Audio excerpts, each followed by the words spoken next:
এক কান যদি কারো কাটা থাকে আর একটা কান কাটার ভয় থাকে। এই যে দুটো কানই কাটা, এর লজ্জা থাকবে কোথায়, এর ঘৃণা থাকবে কোথায়, এর ভয় থাকবে কোথায়? লজ্জা ঘৃণা ভয় তিন থাকতে নয়। পিঠে দিয়েছে কুলো, আর পিঠে বেঁধেছে কুলো, আর কানে দিয়েছে তুলো। আর যত পারিস মিথ্যে কথা বলে জনগণকে চক্রান্ত করে কিলো, একটাই কাজ। রাজভবন, মহারাজ সিরাজ বিরাট অট্টালিকায় থাকেন।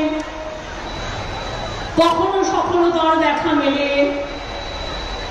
সংবিধান পোস্টটাকে আমি অশ্রদ্ধা করছি না, আমি সংবিধানটাকে সম্মান জানিয়ে বলছি। মাননীয় মহোদয়, আপনি কি বললেন? এই ঘটনা ঘটবার পর, এই একটা ঘটনা নয় মা বোনেরা, অনেক ঘটনা আমি অনেক দিন ধরে জানি। মহামান্য না, তাই কিছু বলতে পারছি না, শোভনীয় নয়। এসে বললেন আমি দিদিগিরি শুনবো না। আমি বলি দিদিগিরিও শুনতে হবে না, দাদাগিরিও শুনতে হবে না, বাট তোমার মতো লোকের কাছে যেতে মহিলারা এখন ভয় পাচ্ছে। আমাকেও যদি তুমি কথা বলতে ডাকো, আমি তোমার ওখানে আর যাবো না। আমার রাস্তায় ডাকো, আমি রাস্তার ফুটপাতে বসে কথা বলবো, কিন্তু তোমার পাশে দাঁড়িয়ে কথা বলবো না। একটা মেয়ে নয়, অনেক মেয়ে সর্বনাশ করেছে। এরাই হচ্ছে ভাজপা দল। এদের চরিত্র বলে কিছু আছে, মান সম্মান বলে কিছু আছে, ভদ্রতা বলে কিছু আছে, সক্ষতা বলে কিছু আছে, সভ্যতা বলে কিছু আছে, সংস্কৃতি বলে কিছু আছে, সম্প্রীতি বলে কিছু আছে। কিচ্ছু নেই, শুধু মিথ্যের কথা। চোর ডাকাত গুন্ডাদের নিয়ে ভাজপা ওয়াশিং মেশিন, কালো নিলেও আর সাদা হয়ে গেল। Washing powder Nirma, washing powder Nirma, washing powder Bhajpa, washing powder Bhajpa. সব কালোগুলো ঢুকে গেল আর সাদা হয়ে গেল। আমাদের লড়াই করতে অনেক কষ্ট করে, রেশনের টাকা দেয় না। আর একটা বলে যায়, রোজ বলছে না বিনা পয়সায় রেশন দেয় মোদিজি, ছাই দেয়, বিনা পয়সায় রেশন দেয়। আমরা গ্রামের দিকে বলি না আখার ছাই দেয়, আখা মানে উনুন। আমি গ্রাম্য মেয়ে, একটু গ্রাম্য ভাষায় কথা বলি।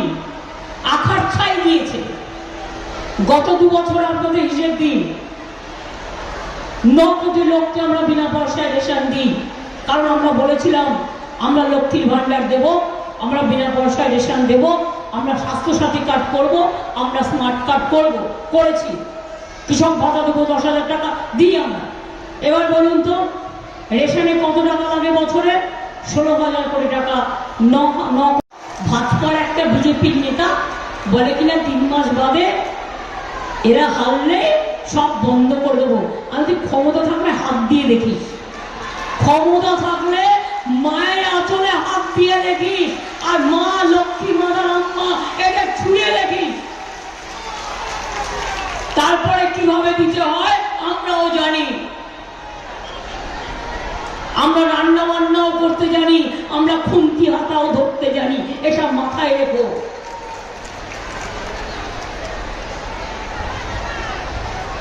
কাজেই আমরা যা বলেছি সবটা করেছি, আর ওরা যা বলেছে একটাও করেনি। 15 লক্ষ টাকা দেবে বলেছিল, আপনাদের দিয়েছে? 1 লক্ষ পেয়েছেন? 2 লক্ষ, 3 লক্ষ, 4 লক্ষ, 50,000 পেয়েছেন কেউ? তাহলে ভোট দেবেন কেন? মিথ্যে কথা বলেছে। আরেকবার কি বললো? বছরে 2 কোটি ছেলে মেয়ের চাকরি দেবো। একটা ছেলে মেয়ের চাকরি দেয়নি।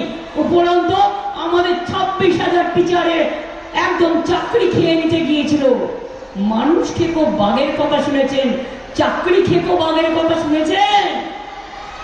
এরা চাকরি খেকো বাঘ, মানুষের চাকরি পর্যন্ত খেয়ে নেয়, মেয়েদের সম্মান খেয়ে নেয়।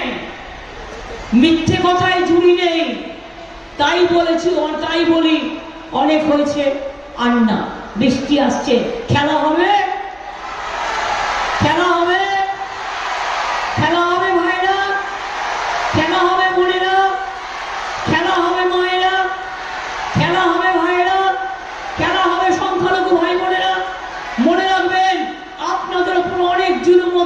চলছে।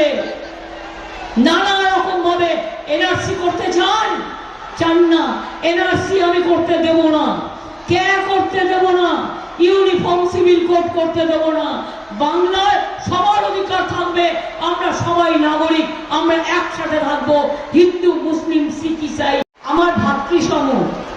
ও একটু চিৎকার করে কথা বলে, ভাবেন ওর গলার কি জোর। বাপরে, পার্লামেন্টেও একা দাঁড়ায়, আর ওরা 400 দাঁড়ালেও ওর গলাকে ওরা কিছুতেই উপড়ে ফেলতে পারে না। এত লড়াকু, চিরকাল লড়াই করেছে, লড়াই করবে, এবং এই মাটিতেই জন্ম নিয়েছে, এই মাটিতেই থাকবে। আর বিজেপিকে লড়াই করে বলছি, আগামী দিন বিজেপি আসছে না, ইস্পাত পগল পার। হিন্দি বলয়ে হাঁটছে, দক্ষিণ বলয়ে হাঁটছে, উত্তর পূর্বে হাঁটছে, বাংলায় হাঁটছে, দিল্লিতে হাঁটছে, পাঞ্জাবে হাঁটছে, বিজেপি হাঁটছে। বিজেপি না হারলে দেশ বিক্রি হয়ে যাবে, জাতি বিক্রি হয়ে যাবে, ধর্ম বিক্রি হয়ে যাবে, মানুষ বিক্রি হয়ে যাবে। তাই বলে দেশ বাঁচান, বিজেপি হাঁটান।